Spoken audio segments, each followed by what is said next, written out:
So we just gave you the introduction to Sarai Namaskar, just in doing Ekam, Dway, Nava, and Samasthiti. So let's start to add the other positions of Sarai Namaskar. And again, we're going to do it explaining the movement, the importance of each posture of the Drishti, and see, especially the Drishti, get to understand how the Drishti really helps us along. So I'm going to ask Helen to come in again. I'm just going to look at something quickly. Is that we need to understand that when we're talking about connective tissue, we're starting to look at the body as being a rubber band. So this is basically what the rubber band is. And if we look at the body from the toes to the fingers, it's one rubber band. But if we get misalignment, say just the shoulders, rubber band is only moving from the shoulders and becomes much harder to extend, or from the hips, much harder. So we want to maintain the connection through the whole body.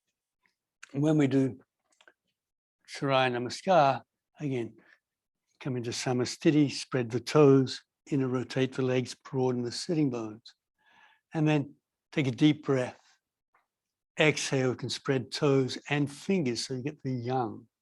And then Ekam, inhale, peripheral vision of the thumbs, and you follow up, creating the length of the whole body.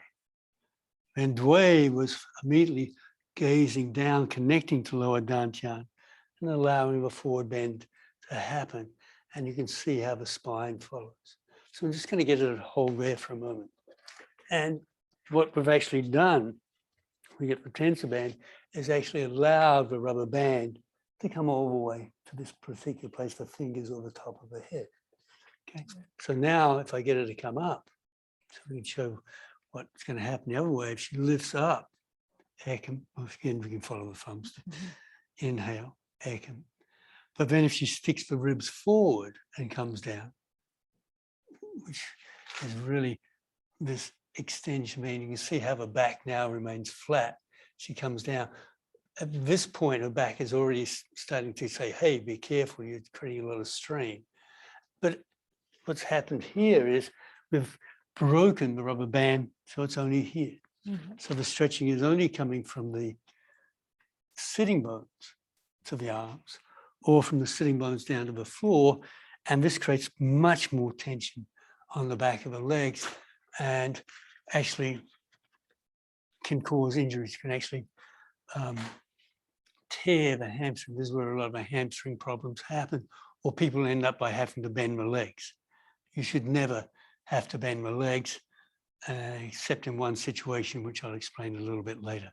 So we don't want that. This movement of bending forward is using the lower dantian.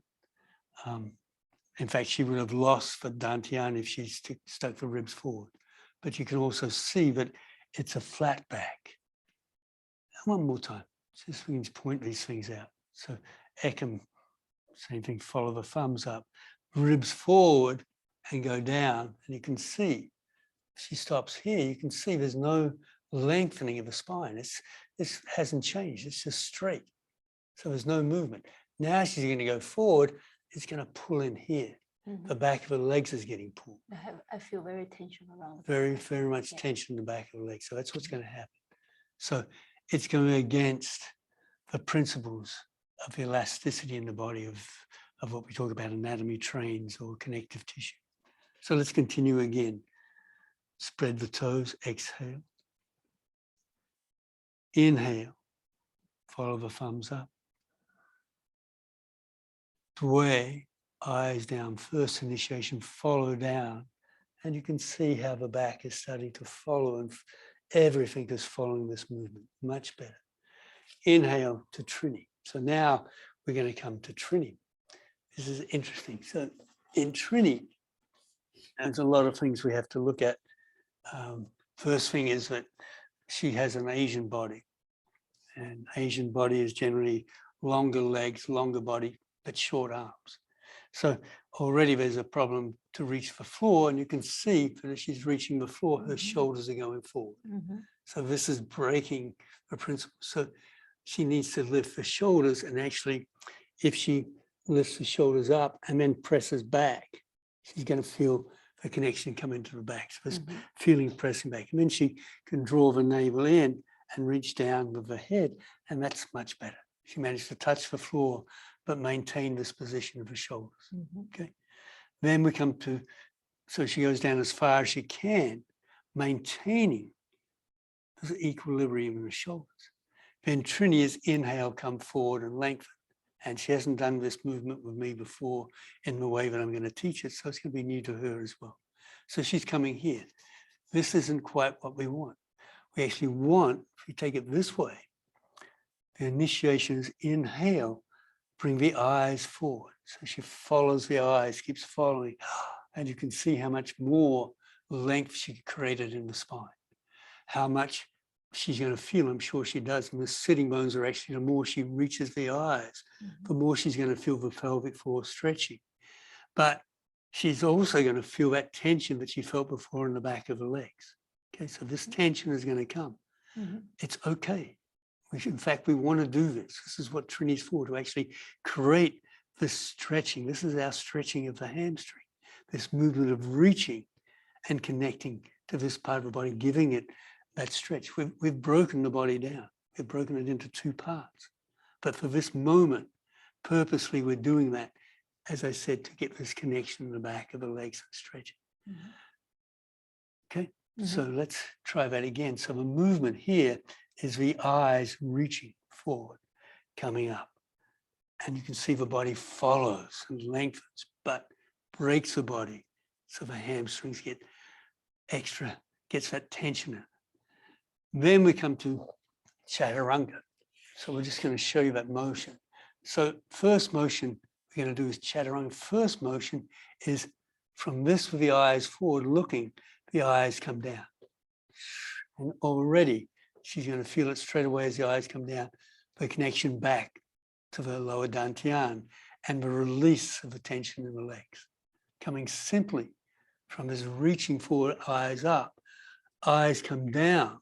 Head can come follow a little bit, but straight as soon as she does that, this is released, correct? So this is what we're looking for, this movement.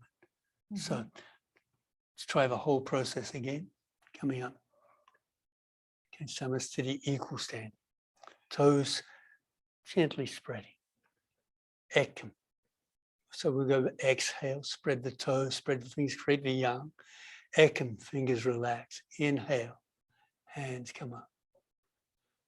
Follow your thumbs, exhale, eyes come down first. And you're going to do it a little again. Go back up, go back up. So move your eyes down a little more. So then the movement helps your ribs. Okay, so she wasn't bringing the eyes down enough. Then she's already forgot the shoulder. Inhale, then follow the eyes forward and reach. Good. Now lower the eyes and already the connection comes. Keep the legs firm. Inhale, follow the thumbs up. Slowly, hands coming up. Still looking down. Thumbs coming up, hand. Exhale into Samasthiti.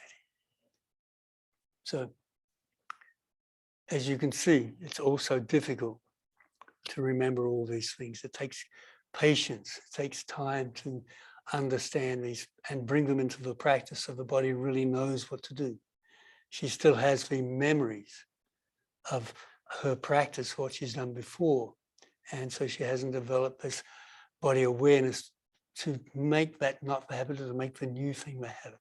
It's going to take time. So have persistence, patience.